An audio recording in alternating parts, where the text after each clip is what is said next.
Some questions hit harder than fists.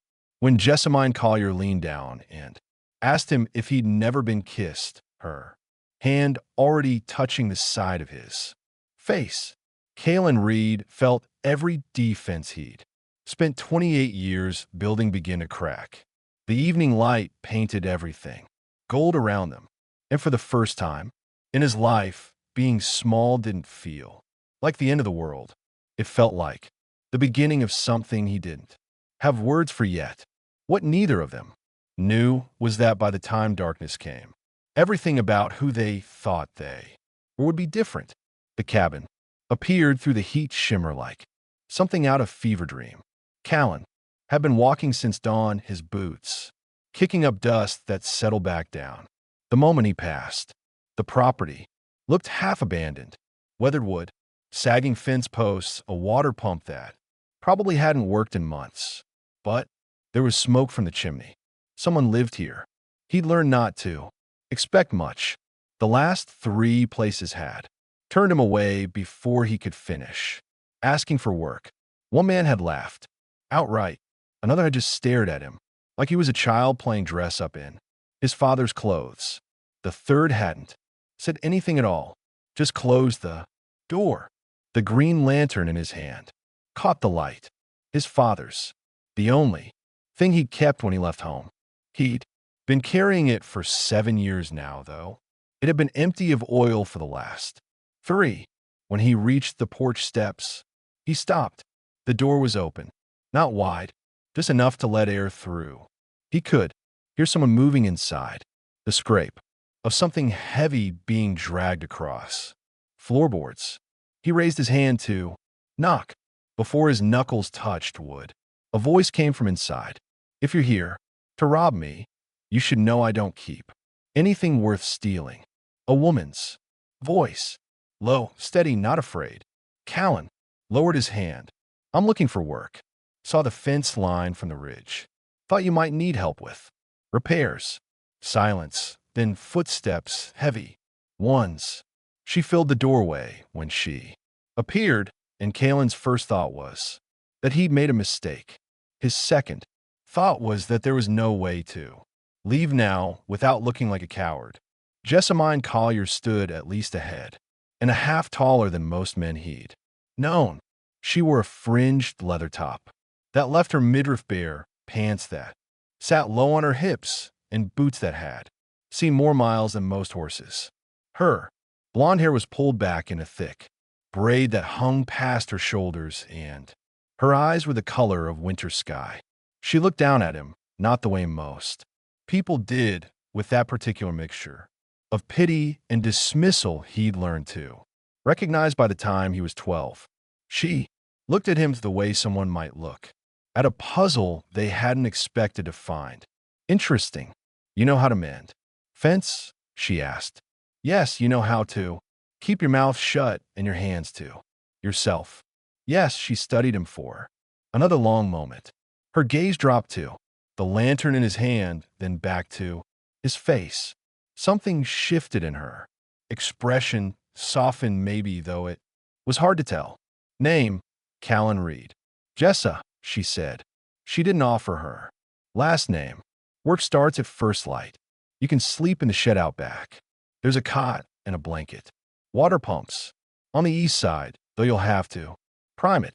Supper's at sundown. You eat what I make or you don't eat. She started to turn back inside, then stopped. And Callan, yes, don't make me regret this. The door closed before he could respond. He stood there on the porch, the sun hammering down on his shoulders, the green lantern growing warm in his grip. Through the window, he could see her shadow moving inside. Tall, impossibly tall. He thought about leaving, thought about walking back the way he came, finding some other property, some other place where he might fit better. But something about the way she'd looked at him like he was a person, not a problem, kept his boots planted on those wooden boards. He walked around the side of the cabin, toward the shed she'd mentioned, his mind already turning over questions he didn't have answers for. Why would Woman like that live alone in a place like this? And why had she let him stay? By the time he found the shed and pushed open its crooked door, the sun had shifted west.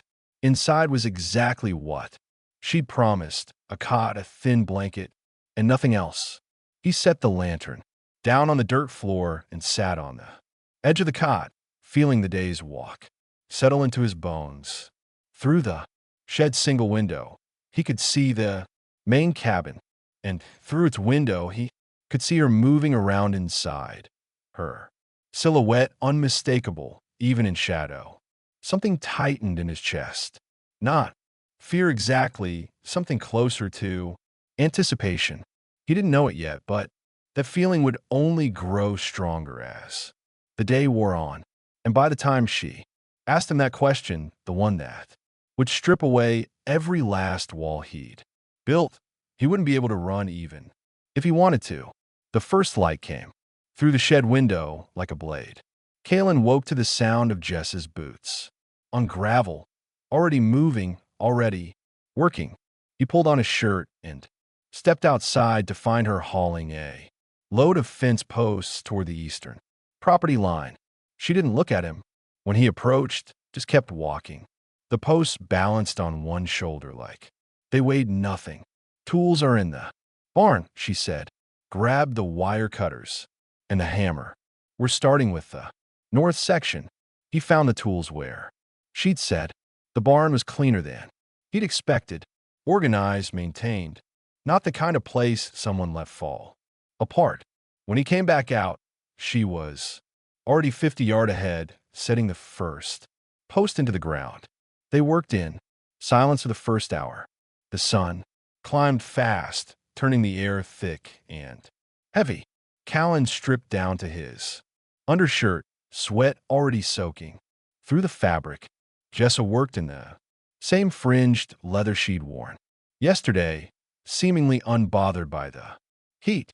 The fence line ran along a ridge that overlooked the valley below. Empty land as far as he could see. No other properties, no smoke from distant chimneys, just desert and sky. How long have you been out here? He asked, stretching new wire between two posts. 3 years alone. She drove a nail into the wood with 3 sharp strikes. That's usually what alone means. He didn't push. They moved down the line, post by post, the work settling into a rhythm. Every time he needed to reach something high, she was there before he could ask, handing him tools, holding post steady while he secured the bottom. She never made a show of it, never drew attention to the difference between them.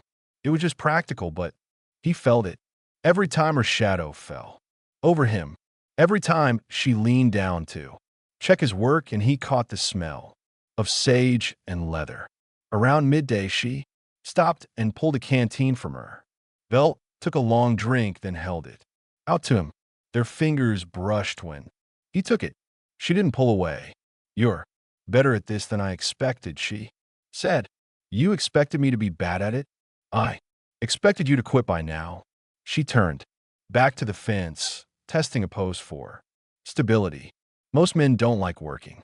For a woman, especially one who's taller than him. I'm not most men. She looked at him over her shoulder. Something in her expression shifted. Not quite a smile, but close. No, I don't think you are. They finished the north section by late afternoon. Jessa straightened, wiping her hands on her pants, and surveyed the work.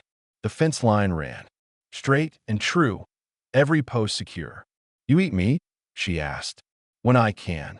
Get it? Good. I've got venison from last week's hunt. She started walking back toward the cabin. Clean up at the pump. Supper's in an hour. He watched her go, that long-legged stride carrying her across the open ground. When she reached the cabin door, she paused and looked back. Their eyes met across the distance. She went inside. He stood there, the canteen still in his hand, feeling something unfamiliar working its way through his chest. Not fear, not exactly. Something that made his pulse quicken and his thoughts scatter. He walked to the pump and worked the handle until water came, stripped off his shirt, and let the cold water run over his head and shoulders. When he looked up, dripping, he saw her through the cabin window. She was watching him, their eyes held for 3 seconds. Then she turned away, disappearing into the shadows of the cabin. Kalen dried his face with his shirt, his heart hammering harder than it had all day. Something was happening here, something he didn't know how to name. And the worst part was that he didn't want to stop it. The cabin interior was smaller than it looked from outside. One room that served as kitchen, dining area, and living space. A ladder led up to a loft where Jessa presumably slept. The table was already set. 2 plates, 2 forks, a cast iron pot in the center. She ladled venison stew into his bowl without asking if he wanted any. The steam rose between them, carrying the smell of meat and herbs. Sit, she said. He sat. The chair felt too low, the table too high. Everything in this place seemed built for someone her size. When she sat across from him, their knees almost touched underneath. They ate in silence for the first few minutes. The stew was good, better than anything he'd had in months. He tried not to eat too fast, try to remember his manners. Where did you come from? She asked suddenly. He swallowed. East. Been moving west for the last year. Running from something. Running towards something maybe. Haven't figured out what yet. She set down her fork. The last 3 places turned you away. It wasn't a question. He looked up, met her eyes. You heard that? I guessed. You had. That look when you showed up. Like you'd been walking longer than you should have.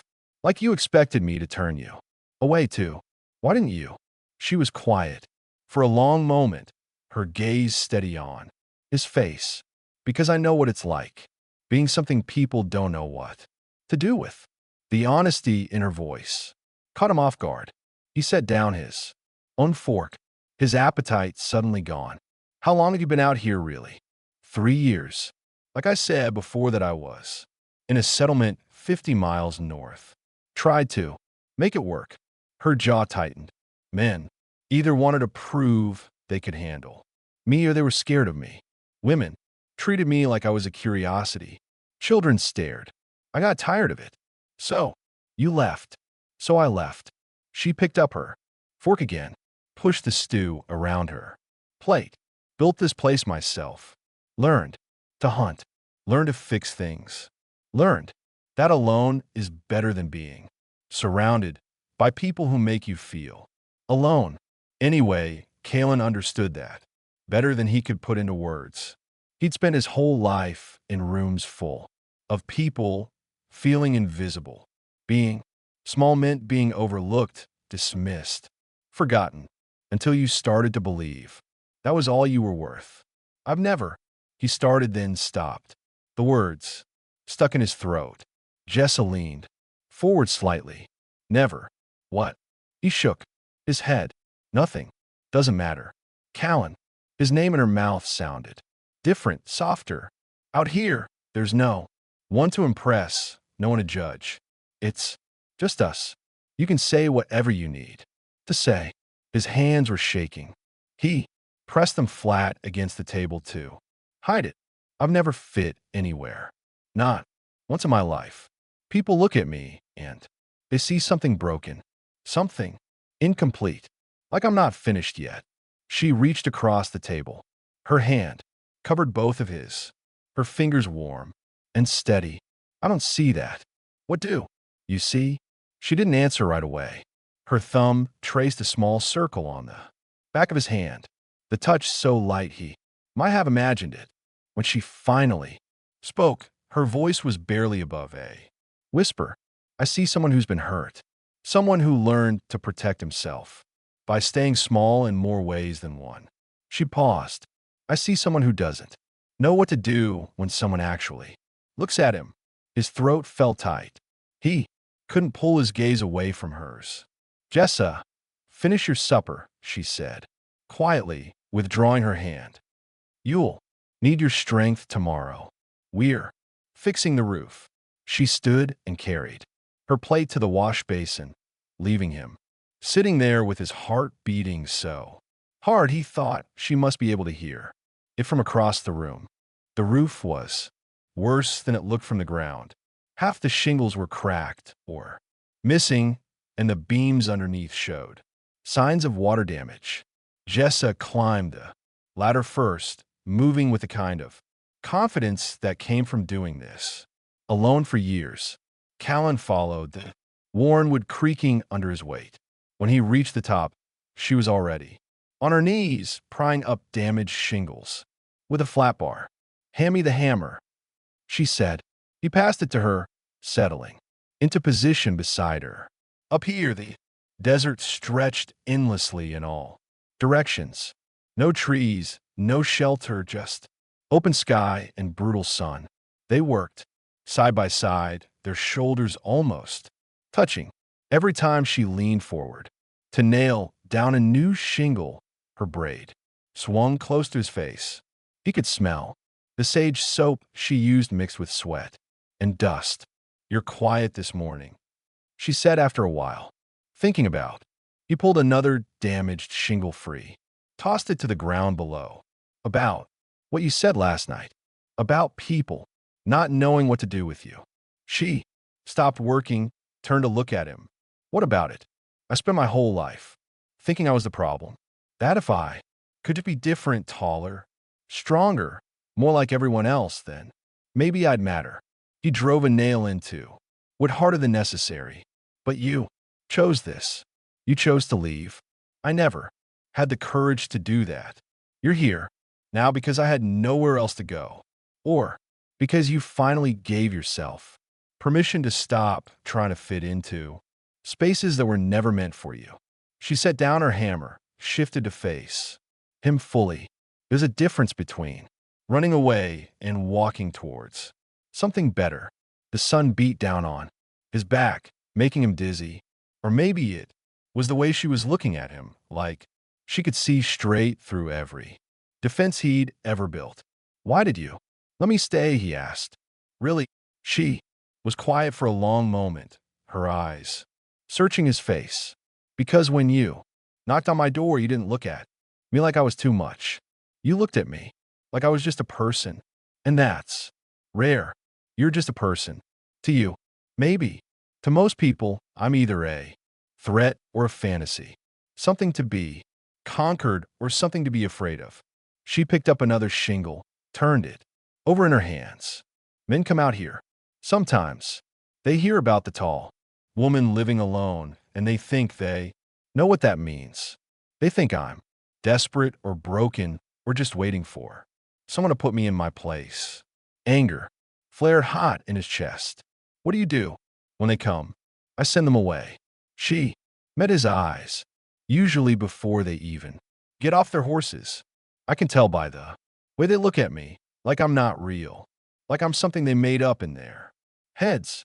I don't look at you like that." "No." Her voice dropped lower. "You don't." She reached out slowly and touched the side of his face. Her palm was rough from work, warm from the sun. He froze, barely breathing. "You look at me like you're scared," she said softly. "But not of me, of this, of what it might mean if you let yourself feel something." His heart was hammering so hard he thought it might crack his ribs. "Jessa, it's all right to be scared." Her thumb brushed across his cheekbone. "I'm scared too." A board creaked somewhere behind them. The moment shattered. She pulled her hand back, turned away, picked up her hammer. Like nothing had happened, but Ken's face still burned where she'd touched him. And when he tried to go back to work, his hand shook so badly he had to set down the tools and press his palms flat against the roof until they steadied. The afternoon heat drove them down from the roof. Jessa led him to the barn where the air was cooler and thick, with the smell of hay and old wood. She needed to move supplies to the back storage area. Sacks of grain, coils of rope, spare tools. The storage room was barely wide enough for one person, let alone two. But she went in first, and when she gestured for him to follow, he couldn't think of a reason to refuse. That wouldn't sound like cowardice. He squeezed past her in the doorway. There, bodies pressed together for half a second, her warmth against his back, her breath on his neck. Then he was inside, and she was handing him sacks to stack. Against the far wall, the space forced them close. Every time she reached past him for another item, her arm brushed his shoulder. Every time he turned to take something from her, they were inches apart. "You're shaking," she said, after the third sack. "It's nothing, Callan." She sat down the sack she was holding. "Look at me," he did. In the dim light, her eyes were darker, more intense. She took a step closer. There was nowhere for him to go. His back was already against the wall. "How old are you?" she asked. 28, and in 28 years. Has anyone ever? She paused, her gaze dropping to his mouth, then back to his eyes. Has anyone ever touched you the way you wanted them to? His throat went dry. He tried to speak, but nothing came out. Understanding dawned across her face. Not pity, something gentler than that. Something that made his chest ache. "Never?" she asked softly. He shook his head. The shame of it burned through him, hot and familiar. He waited for her to laugh, or worse, to look at him with that careful sympathy people used when they encountered something damaged. She did neither. Instead, she reached out and placed both hands on his shoulders. The weight of them anchored him in place. "That's not because something's wrong with you," she said. "You know that, right? Then why?" The word came out rough, broken. "Why has my whole life been people looking past me? Why does no one ever see me as someone who could be wanted? I see you. Do you?" He met her eyes, all his defenses finally stripped away. "Or do you just feel sorry for me?" Her hand slid from his shoulders to his chest, resting over his heart. He knew she could feel it, racing beneath her palms. "If I felt sorry for you, I wouldn't be standing this close." Her voice was barely above a whisper. "I wouldn't be thinking about what it would be like to." She stopped herself, drew back just an inch, but it was enough to let him breathe. "To what?" he asked. She looked at him for a long moment, something fierce and conflicted working across her face. Then she stepped back, putting space between them that felt like miles. "Come on," she said, her voice rougher now. "We should finish before dark." She turned and left the storage room. Callan stayed where he was, his legs unsteady, his heart still hammering against his ribs. Through the doorway, he could see her, standing in the main part of the barn, her back to him, her shoulders rising and falling with deep breaths. She'd almost said it, almost admitted whatever this was that had been building between them since he arrived. And the terrifying part was that he wanted her to come back to press him against that wall, to show him everything he'd spent a lifetime believing he'd never have. But when he finally walked out to join her, she wouldn't meet his eyes. And the rest of the afternoon passed in a silence that felt heavier than any words could have carried. Supper was quiet. They sat across from each other at the same table, but the air between them felt different now, charged with everything that had almost been said in the storage room. Jessa pushed food around her plate without eating much. Callan couldn't taste anything. When she finally spoke, her voice was careful. "How long are you planning to stay?" The question landed like a stone in still water. "As long as you need help with the property." "That's not what I asked." He sat down, his fork. "Then what are you asking?" She was quiet for a long moment, her eyes fixed on her plate. When she looked Up, there was something raw in her expression, something that made his chest tighten. I'm asking if you're just passing through, if this is temporary, if I'm temporary, Jessa, because I need to know. Her hands gripped the edge of the table. I need to know if I should keep my distance or if I'm allowed to. She stopped, her jaw working. I've been alone for 3 years. I chose that. I was fine with it. And then you showed up, and everything I built to protect myself started falling apart. He couldn't breathe. What are you saying? I'm saying I can't keep pretending this. It's just about fixing fences and mending roofs. She stood abruptly, her chair scraping against the floor. I'm saying that every time I look at you, I want things I told myself I didn't need anymore. And it terrifies me because you could leave tomorrow and I'd be right back where I started. Except now I'd know exactly what I was missing. Callan stood too, his heart hammering. I'm not leaving. You don't know that. You barely know me. I know enough. He took a step toward her. I know you see me as a person when no one else ever has. I know. You touch me like I'm not made of glass. I know that when I'm with you, I don't feel small. Her breath caught. Callan, I've spent my whole life invisible. People look through me, past me, around me. But you, his voice broke. You look at me like I matter, like I'm worth something. And maybe that makes me a fool. But I'm not walking away from that. I'm not walking away from you. Jess's eyes were bright, her chest rising and falling with rapid breaths.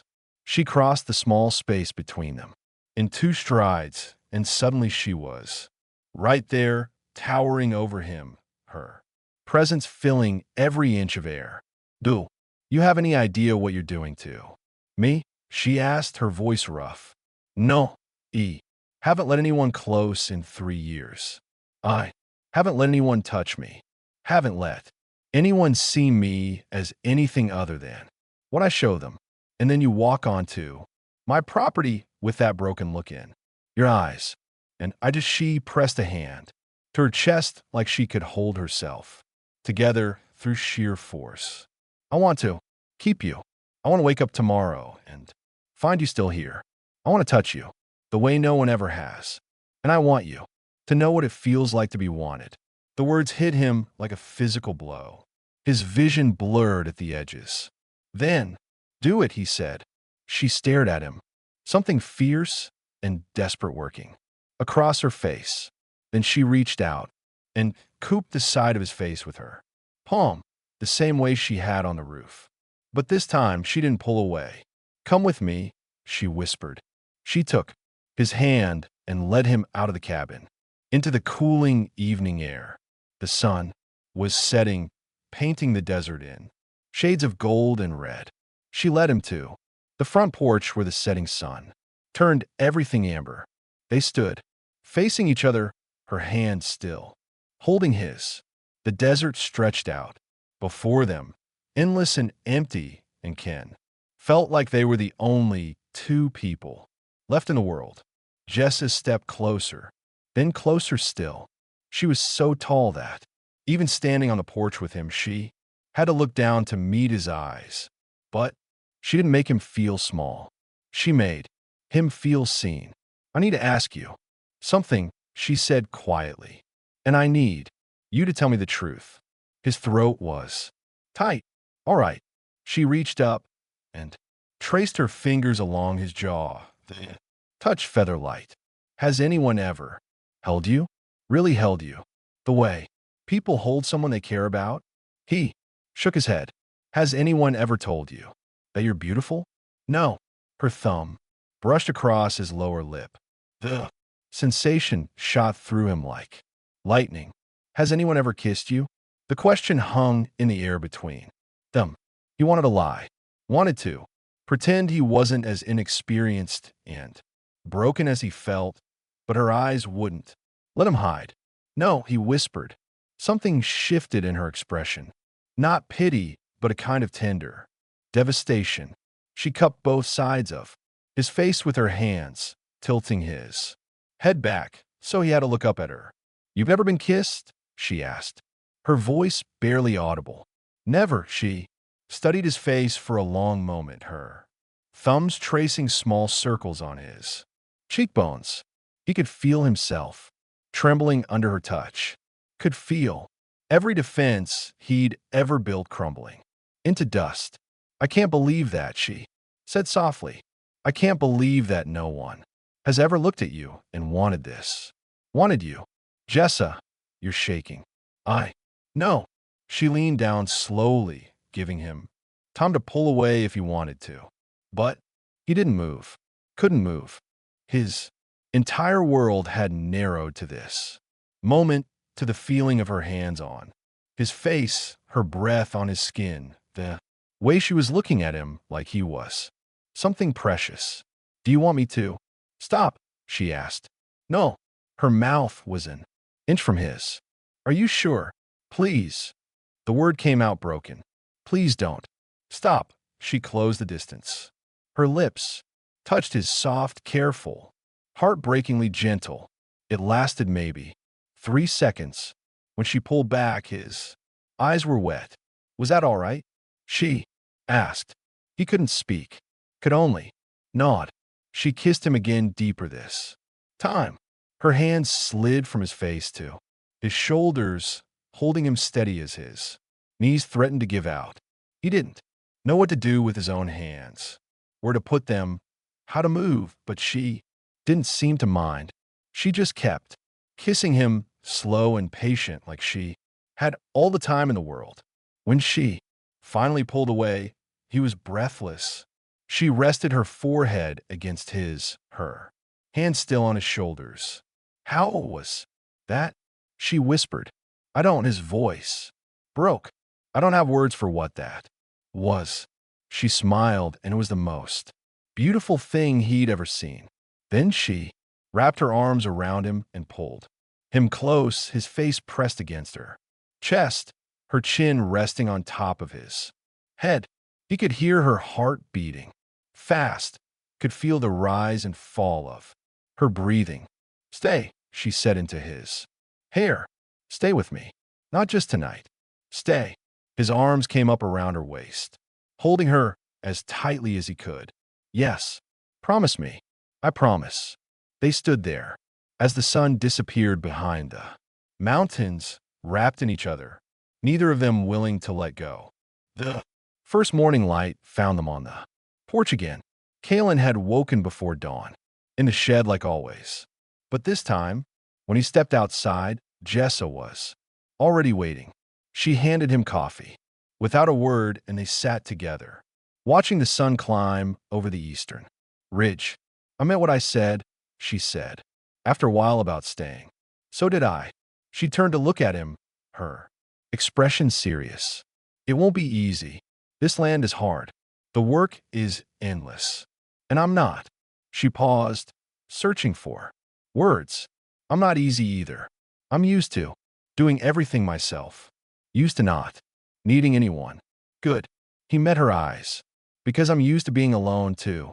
And I don't need you to be easy. I just need you to be real." Something in her face softened. She reached over and took his hand, threading her fingers through his.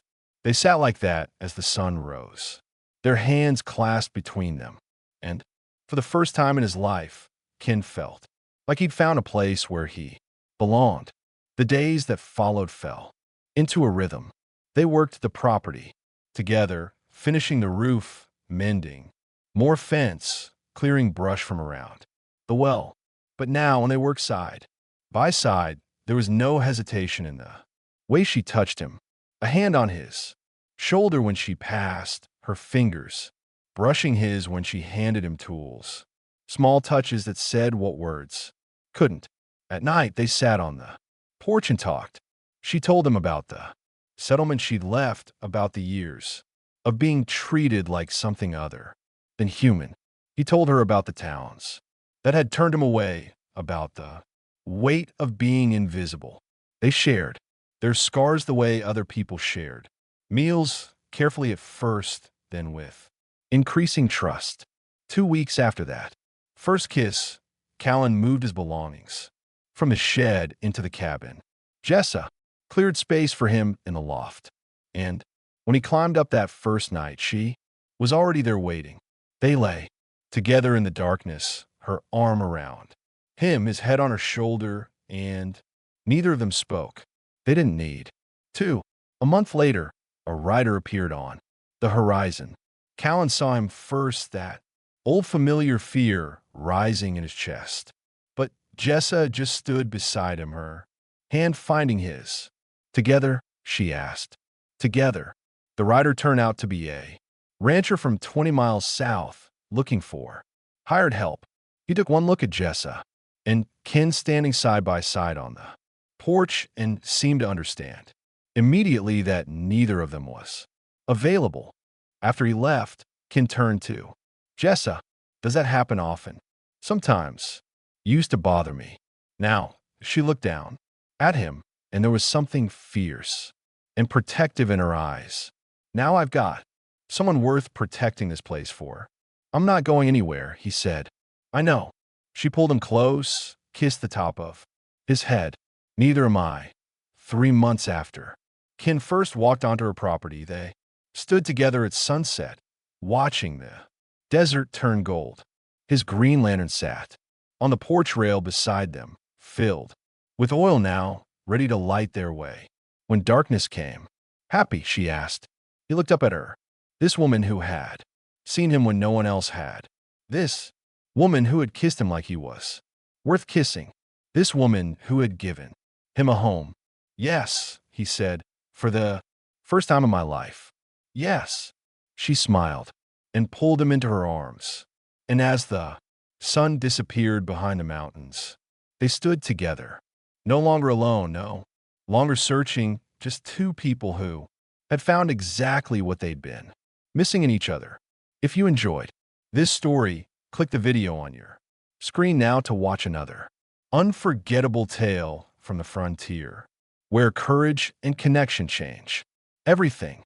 Don't forget to subscribe and consider a super chat to help us keep bringing you more stories like these. Your support means the world to